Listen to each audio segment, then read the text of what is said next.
Hey y'all, welcome to the internet. This is Avery, and today we take an image and turn it into a flag. And what's a flag? It's a piece of fabric that waves in the wind, right? Yeah, but it's a lot more than that. They're abstract graphic objects that we use and abuse to show love and hate. They're symbols that we use to visually communicate information and also what we care about.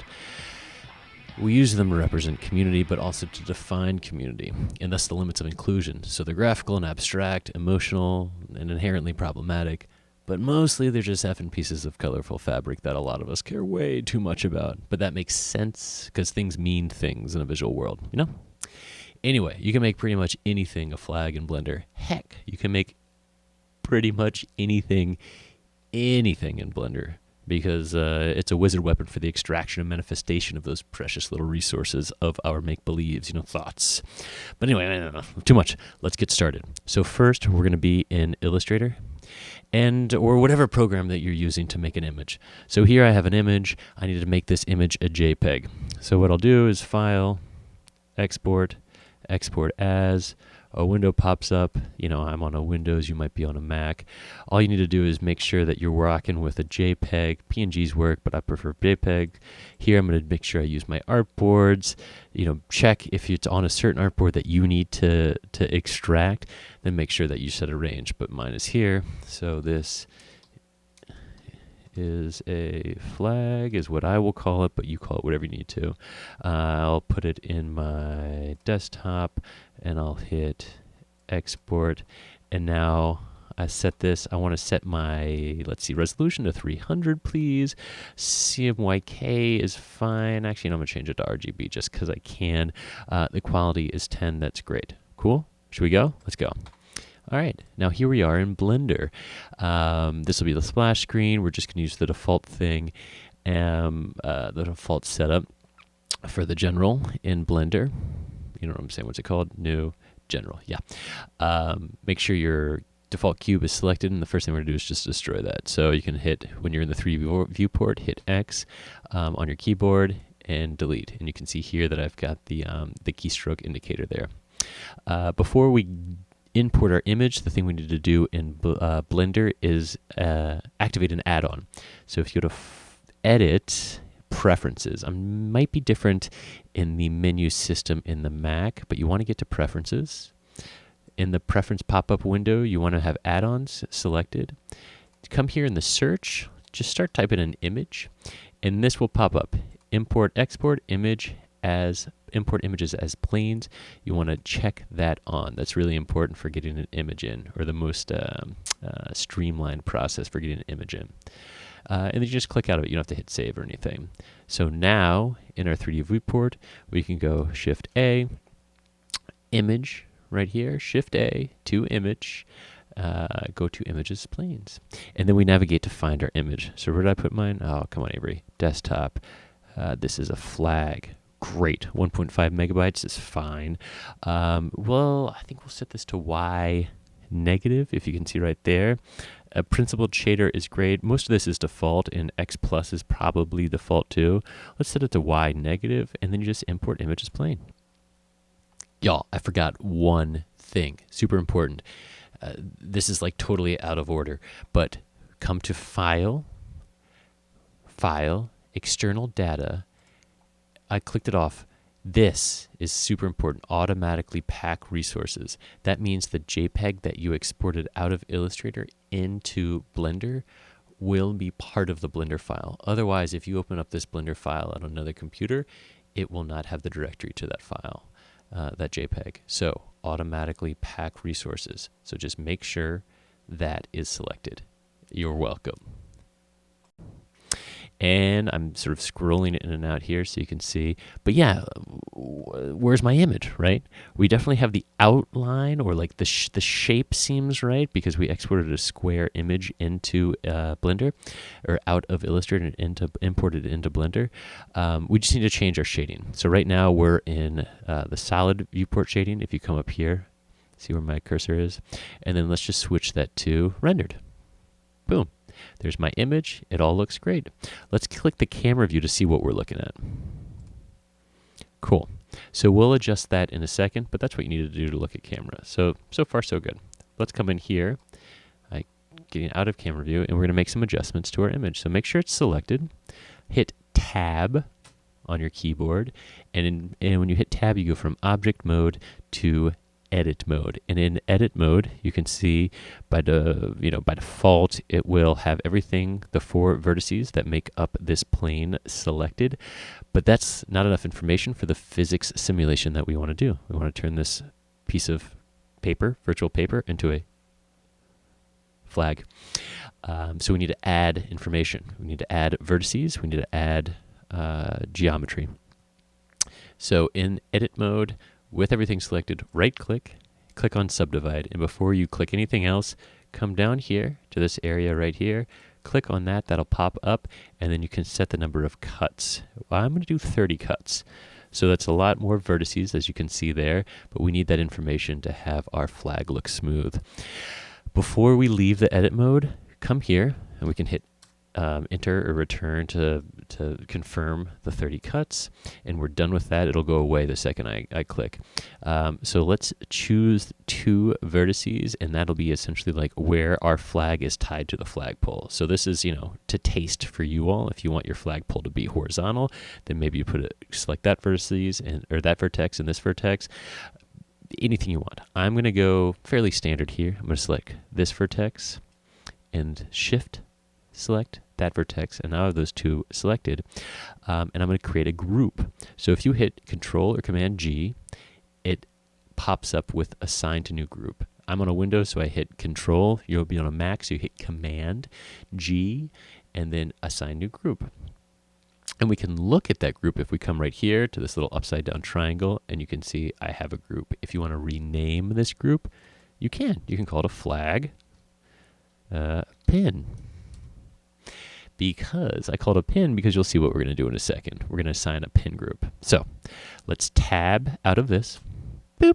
So now we have our flag, and we're going to add some physics to it.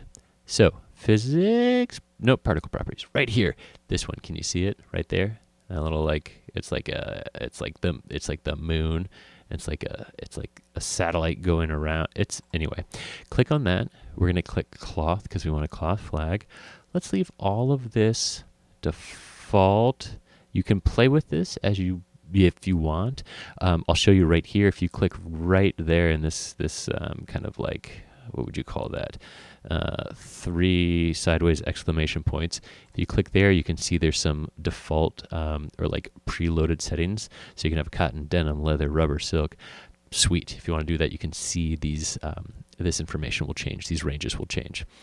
We're not going to deal with that right now. We're going to just scroll all the way to the bottom, come to shape, and here we go, pin group. So we can select our flag pin. Now those spots over there will be pinned as if they're stuck on a flagpole. They won't move, but the rest will. And then also in shape, right here, this drop-down shape, we're going to come, nope, sorry, not in shape. It's down here, the next one. So we can close shape. In collisions, can you all see? Yeah, you can see. In collisions, the quality's fine. We want self collisions on, and we're going to add another 0 here. So just like narrow the range that it recognizes a self collision.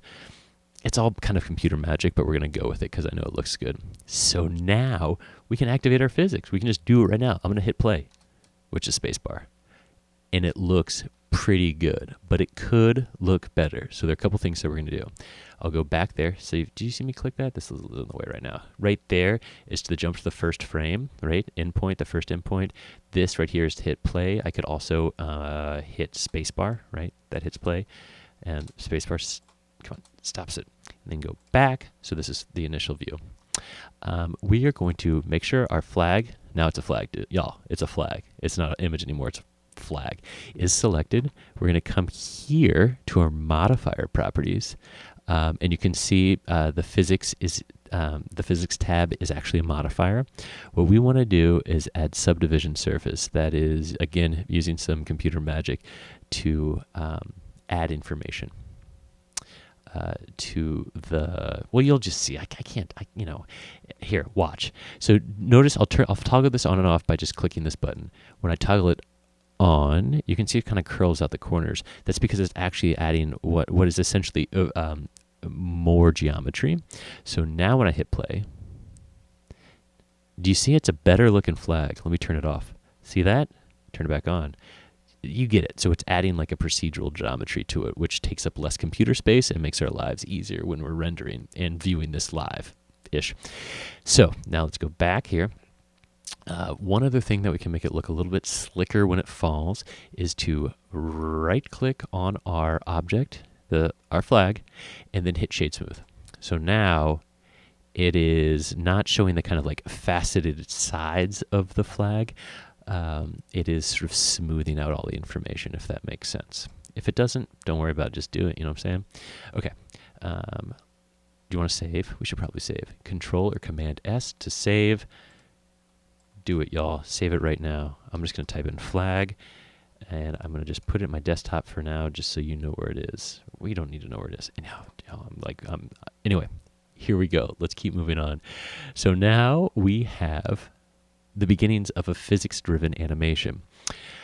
250 frames is more than I want. You all can do that, but I'm going to shorten it. So let's come here. We're going to work our way down these things, including changing the number of frames. But I think this is a great way to proceed with making changes together. So Eevee is great. I'm going to check on ambient occlusion, bloom, and I am gonna do motion blur, but that's up to you. I think you all have a sense of what motion blur does to a moving image. It adds a certain aspect of realism to it, but it is a look that kind of makes things blurry that move, and we're making a flag that will be fluttering in some virtual wind. So that is to taste for you at your discretion. Let's come down here to the next one, the output. Let's make this fairly small, 600 by 600. We'll look in the camera in a second to see what that looks like. 24 frames per second is great. And then I want to change my in frame to 120, which will be 5 seconds. Cool, I want a 5-second animation. I don't need more frames than that. Similar to what we've done before, we want to make sure we know where these files are going. So desktop, new folder. I think it still looks like this on a Mac.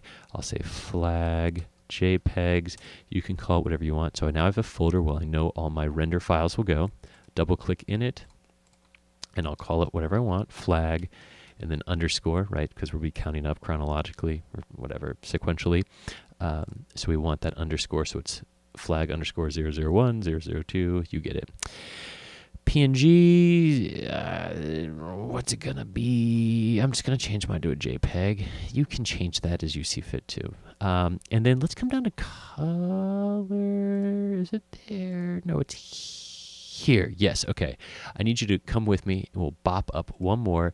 We're gonna scroll down. Forgot about this earlier. Color management, which is at the bottom for me. Scroll and see it. This view transform, it is by default at Filmic. Please change that to standard, and then the colors of the image that you made in Illustrator will look a little bit more accurate to essentially the RGB colors in Illustrator versus applying this like Filmic filter to it. Cool. Now it's like time to play. So just sort of with your middle scroll, we'll kind of just like navigate to just gently like set up where you want your camera to be, okay? I'm hitting shift and hitting the middle scroll wheel to pan. I hold down the middle scroll wheel to kind of rotate around the object. Again, holding shift, I can pan, and that's sort of where I want my frame to be. Now watch this bit of magic. Let's come here to view. Right here at the top, view, we're going to go to align view, and we want to align active camera to view. Now watch this. Strange, but scroll out, and you'll see now the light gray area is what we're seeing through the camera. I'm going to click out to show you that this is just move the camera to a position that's great. It's essentially done the initial framing for us for this shot, which is lovely. If you want to move the camera closer, you all know how to do that. You can use this tool, move it like this, or the better way to do it, if you come back here, do the view, if you hit G and then Z twice, that allows you, and then you can move your cursor move your mouse. That allows you to dolly in or dolly out. So move the camera closer to or further away from the object, which is great. It's not a zoom, right? You're not changing the length of the lens, this virtual lens. You're moving the camera. So this is probably about where I want to be. I'm going to hit G and Z to go along the vertical, the Z axis, because I know my flag is going to droop and then flutter around. And that's great. So I'll hit play. And awesome. So what's a flag without wind? It's still a flag, but I want wind. So Shift A, and we're going to add a force field. So Shift A, force field, wind. It drops it in by default going up. I'm going to rotate it along the, what is that, X, to rotate it this way to kind of go along. I'm going to hit my middle scroll and get out of here so I can show you and zoom out. And that's good. So when you have wind, it kind of like, I think, well, no, let's move it some. I'm going to move it back. So for sure, I know it's behind the flag, right? The pins are right there. Now I want to have this just be stronger. So in order to do that, I come here to the object data property for the force field. No, that's a lie. That's a lie. Where is it? There it is. There it is. It's the physics property. And I need to go to settings, strength. So it's this one again, this like the rotation of a celestial body around another celestial body. Go to strength. And this is we're going to talk in like degrees of tens of thousands. So I'm going to start with 20,000. I just learned this from trial and error, and see what happens. So I'll hit play. There you go. There's my flag fluttering in the wind. Sweet. I'm going to hit save to make sure it's saved. Come here in my camera view. And now this is all the fun stuff, y'all. We're like pretty much at 16 minutes, but this is towards the end of this tutorial. So now that's all that's left to do is move your light around to make sure it looks the way you want to look, right? And move that down. What else? I'm just hitting G and Z to move it. Come back to the camera view and take a look. Awesome. I don't like the way it's a little shiny on my material. So with my flag selected, I'm going to come to the material right here, material properties, click on that. And I'm going to turn the roughness up a little bit. And you can kind of see if I turn it all the way up, sort of see what happens. If I turn it all the way down, wait a minute, I love that. All right, I'm going to do that. So now I've got a super shiny flag. Maybe some pleather, a really thin, lightweight pleather. Great for summer outfits. So what else are we going to do? I mean, this is like user's choice. You can come up here to the world properties, right here, the one with the world, the globe. And you can change the color of the background, right? So this bar on the right affects the tint. And these are the hues. Let's see. Ooh, go on. Okay, that's a little intense, but I'm kind of into it. And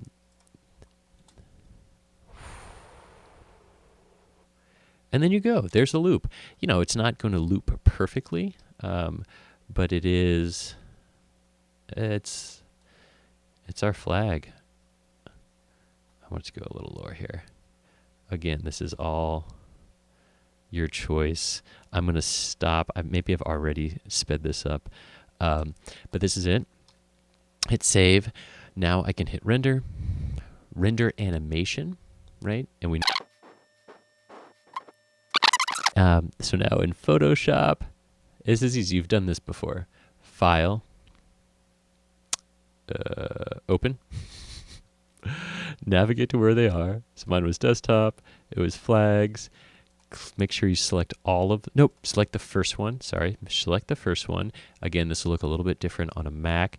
And then this is important. You have to, with your first one selected, so flag 0001, click image sequence, and that lets you Photoshop know that you're opening up an image sequence and that you want this to be an animation. And yes, 24 frames per second. That's what we did, because we didn't adjust that, and it's 24 FPS by default in Blender. Open that. Give it a minute to think. It's thinking.